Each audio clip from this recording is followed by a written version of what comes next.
Kia ora and welcome to this video on question 2 of the 2016 School Calc exam. The first two questions here are integrals, and the third one is some serious algebra, manipulation of logs and whatnot.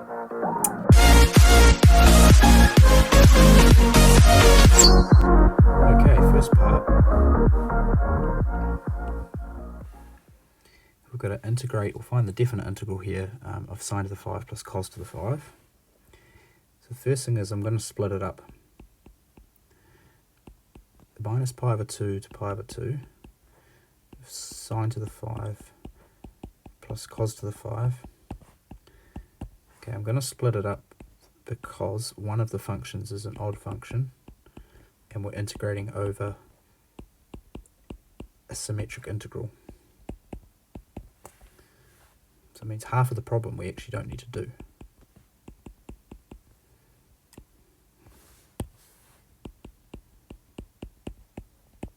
Okay, let's have a look at Desmos, and we're going to look at the sine graph first. Okay, sine x is what we call an odd function because it has rotational symmetry around the origin. Every coordinate to the right of the origin, so in this case x equals pi over 2, if I go to x equals minus pi over 2, I get a y value that's the negative. And so, because we're integrating between minus pi over 2 and pi over 2, half of the area is below and half the area is above. So, when we find the integral, we get an answer of 0. When you integrate an odd function, oopsies, my bad, let's bring that back. We didn't look at powers of it, but sine is an odd function, so when we power it by 5, we still have an odd function. Okay, it's still got that rotational symmetry, 180 degrees around the origin. So, if we find the area underneath from 0 to pi over 2, it's the opposite from 0 to minus pi over 2, so they cancel each other out and the definite integral is 0. So, because sine to the 5x is an odd function,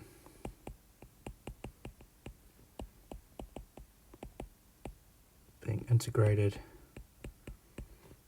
over a symmetric interval about 0, this part is 0. Okay, so I just need to continue down with the right integral and have to work that one out. Cos is an even function, so if I switch out this sine to cos, okay, and I want to integrate it between minus pi over 2 and pi over 2 because it's even. Even means that the coordinates to the right have the same y value as to the left of the y-axis. I can use the symmetry of that and integrate it between 0 and pi over 2 and double it. That might just make things a little bit nicer. So the answer is equal to 2 times the integral between 0 and pi over 2 of cos to the 5x dx. Now, a real common mistake that students make is to write this as cos to the 6 x over 6, and it doesn't anti-diff like that. Another common mistake that students think is, okay, maybe it's not quite that, but I need to also divide by the derivative of cosine, because right, this is cos x all to the 5, and the chain rule tells me I need to times by the derivative of the inner function, but I'm anti-diffing, so let's go and divide by minus sine x. And this is also false. It's completely nonsense. And the issue is because if I have to sub an x equals 0 into this, what am I going to do here? Because sine is 0, 0, I'm going to get division by 0. The antiderivative is not that. Okay, so cos to the 5x, actually, what we should do is make a substitution. And this doesn't seem very obvious to do this, but if I make u is equal to cos x, then du is minus sine x dx. Okay, whenever I make a substitution, I also find its derivative. And I can also change the limits. When x is equal to 0, which my lower limit is an x value, cos of 0 is 1, so u is equal to 1. When x is pi over 2, my top limit, cos of pi over 2 is 0. So my integral becomes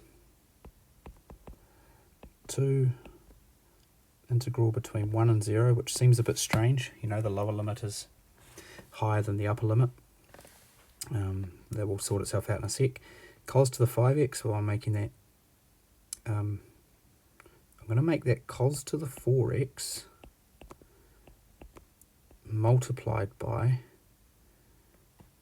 cos x dx. Is that what I want to do? Let me just think about this for a sec.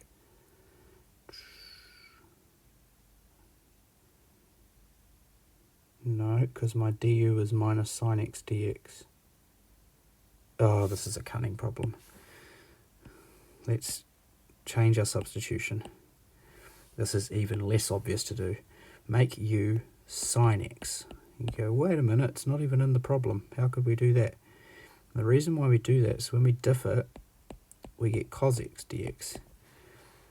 And if I split the cos to the 5 up into cos to the 4 times cos, actually my limits need to be different because when x equals 0,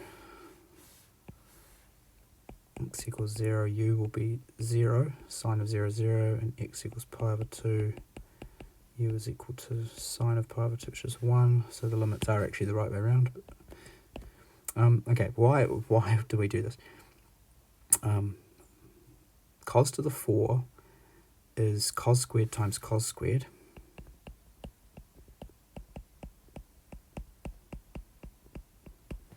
And then the cos x dx, but well, I've already got that as du. And cos squared is 1 minus sine squared using the identity on the formula sheet. And that's how we bring in the sine.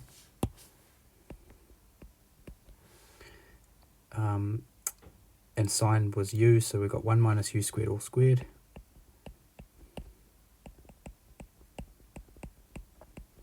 And we can expand that.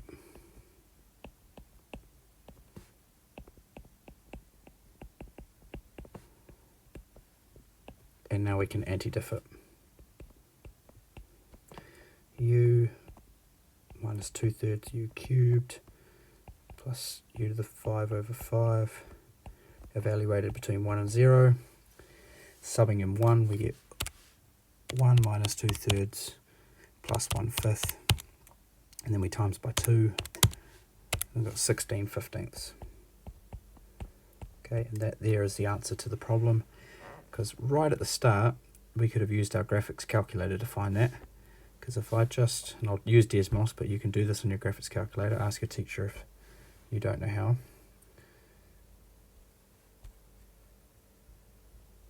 It's going to let me do it. Int, yep, cool, integral between minus pi over 2 and pi over 2.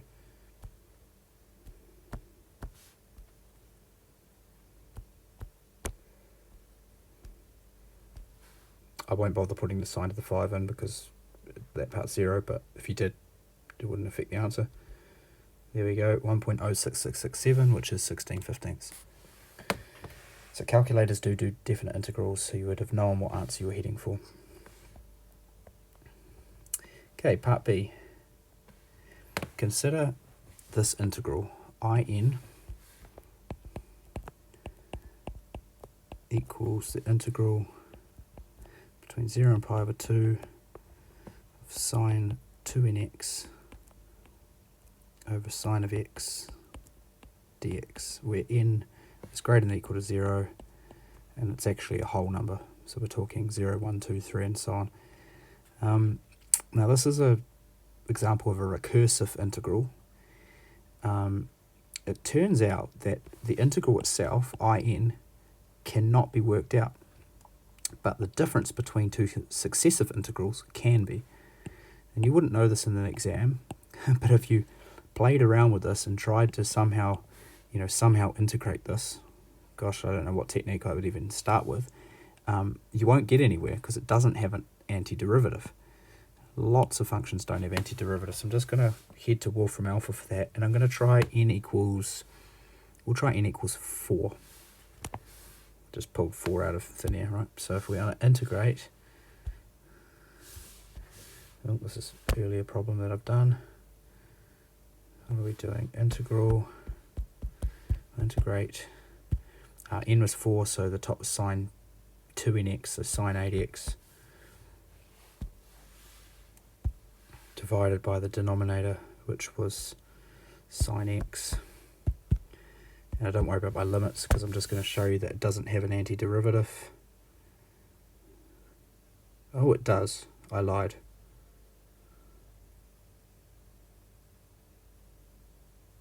Okay, but it's a mess. A lot of these problems are actually posed where the individual function doesn't, the individual integral doesn't have an antiderivative, but the difference does.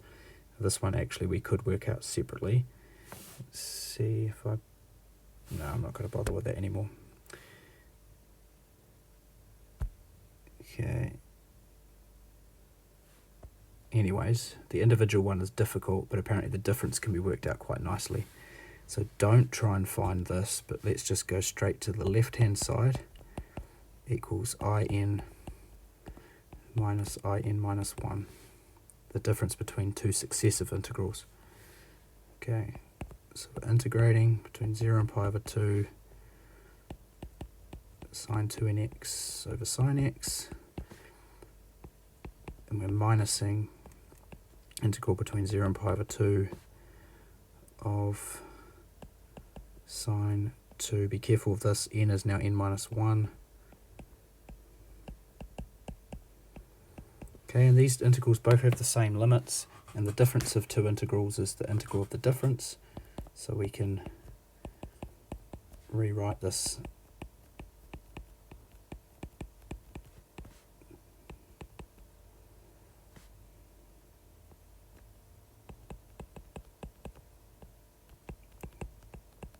like that, and then they both have the same denominator of sine x, so I can write both of these things over the same denominator. And now we look at what can we achieve from simplifying the numerator. Always try trig identities and algebraic simplifications before you make a substitution. That first question we did, I made the substitution, eventually I made it sine of x, because I knew that there was this trig identity that connected cos squared to 1 minus sine squared. And that was just a special case of it. So this one here, the numerator is sine of A minus sine of B. And there's a formula on the formula sheet, and I don't remember it off by heart, so I'm just going to have a quick look at it. It's top right of the integral, top right of the trig identities page, and it turns sums into products. Normally we turn products into sums because integrating sums is easier than integrating products. But I've got a quotient at the moment, and I don't like the fact that it's dividing by sine x. So if I look at this numerator and I turn it from a sum into a product, it actually cancels off the denominator. So using sine A minus sine B, well actually the formula sheet uses C and D, so let's be consistent. Sine C minus sine D is equal to 2 cos C plus D all over 2 sine C minus D over 2. So applying that, we've got sine of 2nx minus sine of 2nx minus 2x equals 2 cosine C plus D. So remember that's C and this is D, so if we add those, we get 4nx minus 2x. And then if we subtract them, 2nx minus 2nx cancels, and we get minus 2x. Oopsies, I got divided by 2 as well. Sine of 2x over 2. Okay, so putting that into the integral, left hand side, integral between 0 and pi over 2, 2 cos 2nx minus x, sine of x, all over sine of x, cancel, cancel. So we're just integrating something fairly nice. It's cosine, antidifs back to sine. The inner function's a linear function, so we can do this. and then we divide by the inner derivative, which is 2n minus 1, and evaluate this between pi over 2 and 0. And we're subbing into the x, not the n, so we get 2 over 2n minus 1 sine of n pi minus pi over 2. Take away, so I pulled that constant out the front, 2 over 2n minus 1 just comes and sits out the front. And then we sub in the pi over 2 and we subtract subbing in 0. We'll give a sine of 0, which is 0. So that's the answer to the problem. But we needed to prove that it equaled this expression here. We've got the 2 over 2n minus 1, which is great, and we just need to prove the minus 1 to the n minus 1 bit. So if I explore this, when n is 1, we've got 2 over 2n minus 1 sine of minus pi over 2, and sine of minus pi over 2 is negative 1, so that equals negative 2 over 2n minus 1. When n is 2, the 2 over 2n minus 1 stays. The sine bit becomes sine of 2 pi minus pi over 2, which is 3 pi over 2. Sine of 3 pi over 2 is negative 1. Oh, hold up. This doesn't seem to be alternating.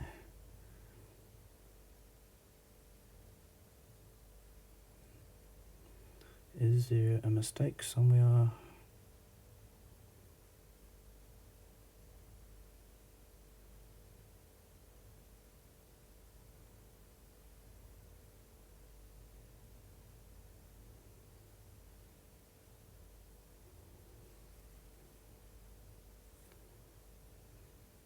Just looking back at the schedule, it doesn't seem to be one. Why have I not got something alternating? Sine of 3 pi over 2. Still negative 1.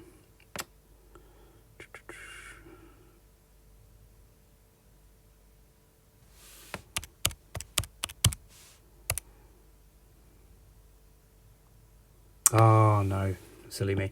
Because when n was 1, it shouldn't have been sine of minus pi over 2, it should have been sine of pi over 2. Which of course is positive 1. So that should be plus. This one's minus.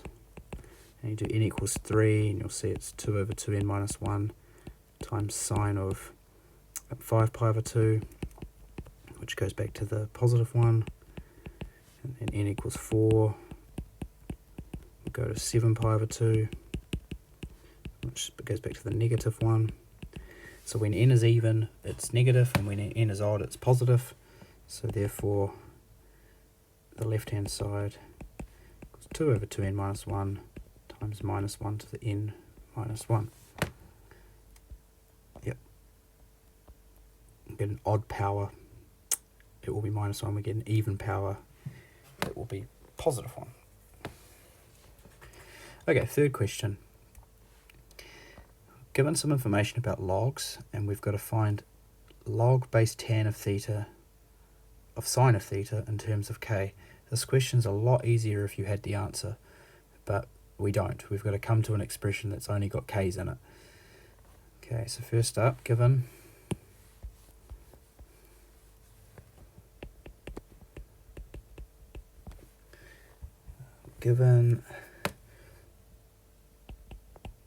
log,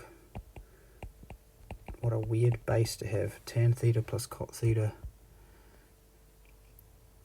cos theta equals k.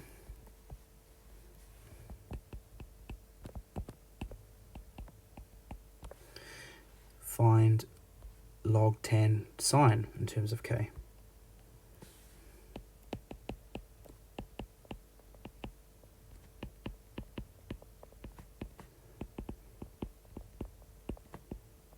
Okay, this is quite a hard problem. So the first thing to do when you're solving a question like this is to get the gimme mark. There might be like an easy mark at the start of the question by just using some log rules. So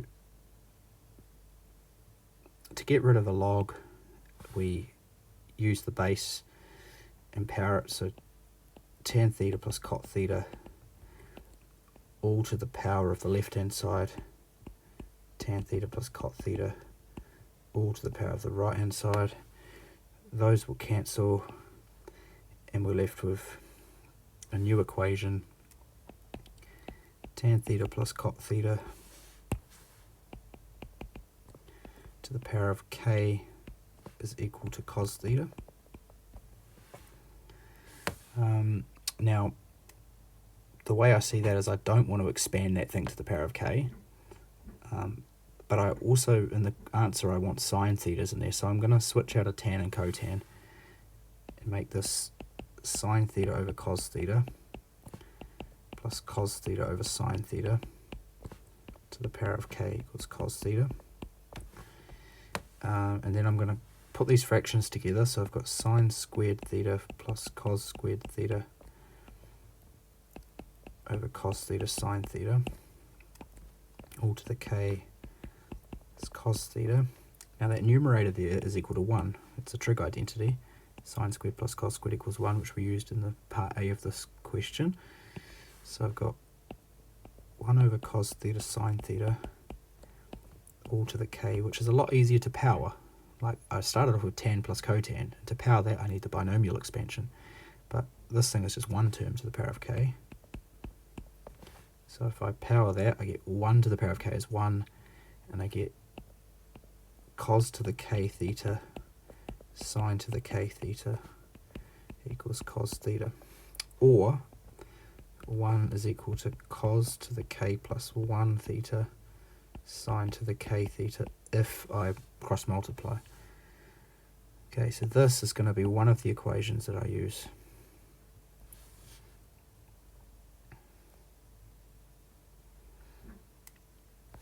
And I've made sufficient progress. Now the finding part, we've got to find log base tan of sine theta in terms of k only. There is a change of base rule. It's on the formula sheet. It says if you've got log base a of b, actually I'll just look at the formula sheet to be consistent with what's on there. What does it say? It says if you've got log base b of something, then that's the same as log base a of that thing divided by log base a of b. The way I see it is you can use any log you want, so they've chosen log base a, and you put the x there at the top, and you put the base there at the bottom. So with this log sine over tan thing, I can rewrite this as log base 10. I could use any base I want, but I'll go log sine theta over log tan theta.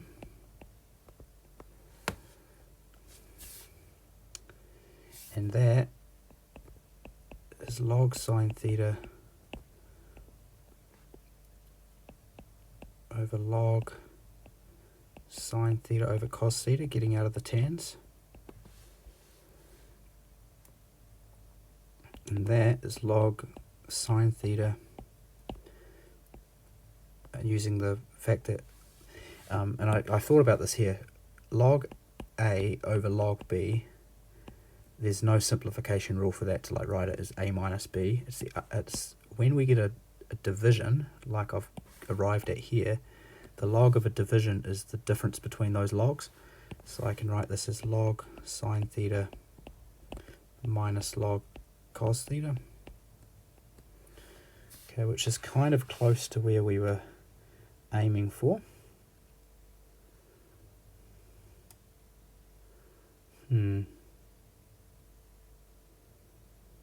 Remember, I could use any base that I wanted to.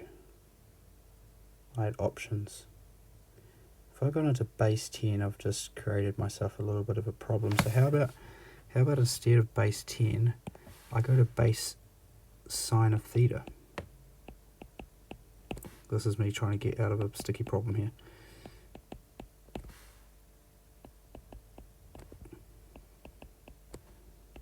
And the reason I've done that is because log base sine of sine is equal to 1.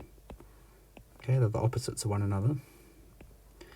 So I've got 1 over 1 minus log base sine theta of cos theta. So I'm done as soon as I find out what log base sine of cosine is. Okay, so let's go back to my blue equation that I got to. 1 is cos to the k plus 1 sine to the k theta. How can I mess with this?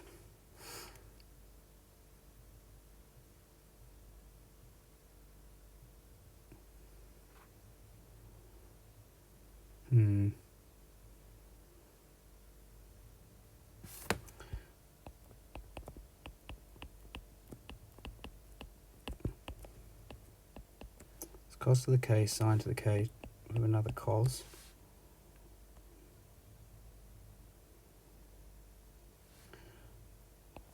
One over cos, kind of going backwards a few steps here.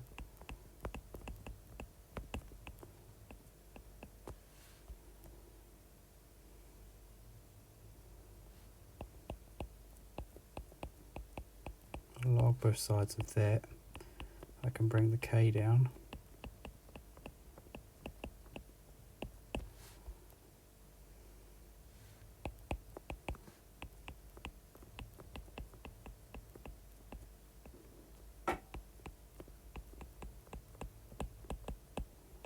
Okay, what has that achieved? Probably not much. Log says log cos theta to the power of -1 over log cos theta plus log sine theta, which equals minus log cos theta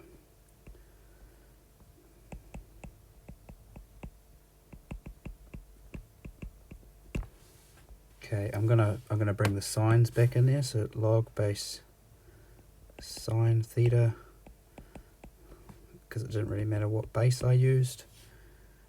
So I've got k is equal to negative. Remember, that was the thing I wanted to find. I wanted to find what is this dude here equal to. So I'm going to call that thing equal to a, just for now. So I've got k is equal to, let's take the minus with it as well, let's also take the minus. So I've got k is equal to a over negative a plus 1, and I need to make a the subject of that. Well, this is such a weird way of doing it.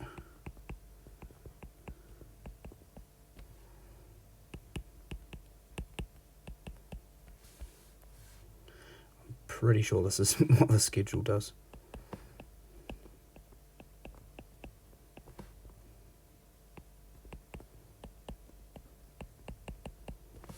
Alrighty, that's what A is, and then let's go all the way back to that expression. We'll bring it all the way down. We had log tan sine equals to, what was it, 1 over 1 plus a. 1 over 1 plus that. Put the fractions together on the bottom. Divide those by times them by the reciprocal. Just check the schedule to see if I've actually got the right answer in the end. Oh my goodness, I have. The method in the schedule looks a lot shorter than what I just did there, so maybe just go to that one and and have a look. But oh my goodness, I got myself out of a bit of a pickle there. So I came up with some equation that enabled me to find k in terms of trig functions. I used base sine so that things tidied up a bit, and then I was left with what the heck is log base sine of cosine. So I rearranged my equation to get that expression in terms of k, which took a bit of messing around, and I got there in the end. But yeah, look at the schedule, because it's way better than that. I didn't prepare that, and I just got found out. See you in the next video.